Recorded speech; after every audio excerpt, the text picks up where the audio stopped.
औज़ुबिल्लाहिमिनश्शैतानिर्रजीम बिस्मिल्लाहिर्रहमानिर्रहीम। अस्सलाम वालेकुम दोस्तों, वसीम राजपूत लाल आयर्स ऑनलाइन में हाजिर खिदमत है। आज का जो टॉपिक है वो है कि मोस्टली हमारे माशरे के अंदर लोगों के ऊपर एक खुफिया कुछ लोग अपनी दुश्मनी की नीयत से या किसी तरीके से एक दूसरे बंदे को नीच करने के लिए वो एफआईआर वगैरह कटवा देता है, चोरी की या रॉबरी किसी किस्म की, और उस बंदे को इल्म ही नहीं होता। फिर वो क्या करते हैं, अंदर ही अंदर उसको इश्तिहारी करार करवा देते हैं और बाद में वो ताकि वो इसमें कानून क्या कहता है, इसमें हम डिस्कशन करेंगे। लेक्चर को शुरू करने से पहले रिक्वेस्ट करूंगा कि आप बेल आइकन को क्लिक कर लें ताकि वीडियो इधर से अपलोड हो आप इस कानूनी रहनुमाई से मुस्तफ़ीद हो सकें। नंबर 1। नंबर 2, आप चैनल को सब्सक्राइब भी कर लें और ताकि आप इस कानूनी रहनुमाई से मुस्तफ़ीद हो पाएंगे।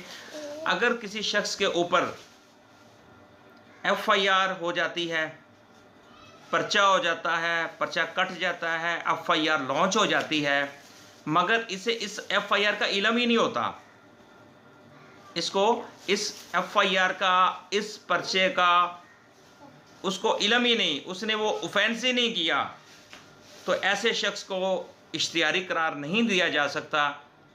2008 पीसीआर एलजे 917 पेज है। तो एक बंदे को एक चीज़ का इल्म ही नहीं है, अंदर ही अंदर उसमें लोग दुश्मनी की नीयत से एक दूसरे बंदे को नीचा करने के लिए इस तरह के मिल मिला के एक एफआईआर कटवा देते हैं, बाद में साइलेंट हो जाते हैं और उसको एक प्रोसीजर शुरू करवा देते हैं और उसको इश्तिहारी करवा देते हैं, इश्तिहार उसका निकलवा लेते हैं ताकि उस बंदे को बदनाम करने की नीयत से जो भी, लेकिन कानूनी नुक्ता नज़र से ऐसे शख्स को इश्तिहारी करार नहीं दिया जा सकता। ये 2008 की जजमेंट है, पीसीआर एलजे 917 पेज है इसका। अस्सलाम वालेकुम।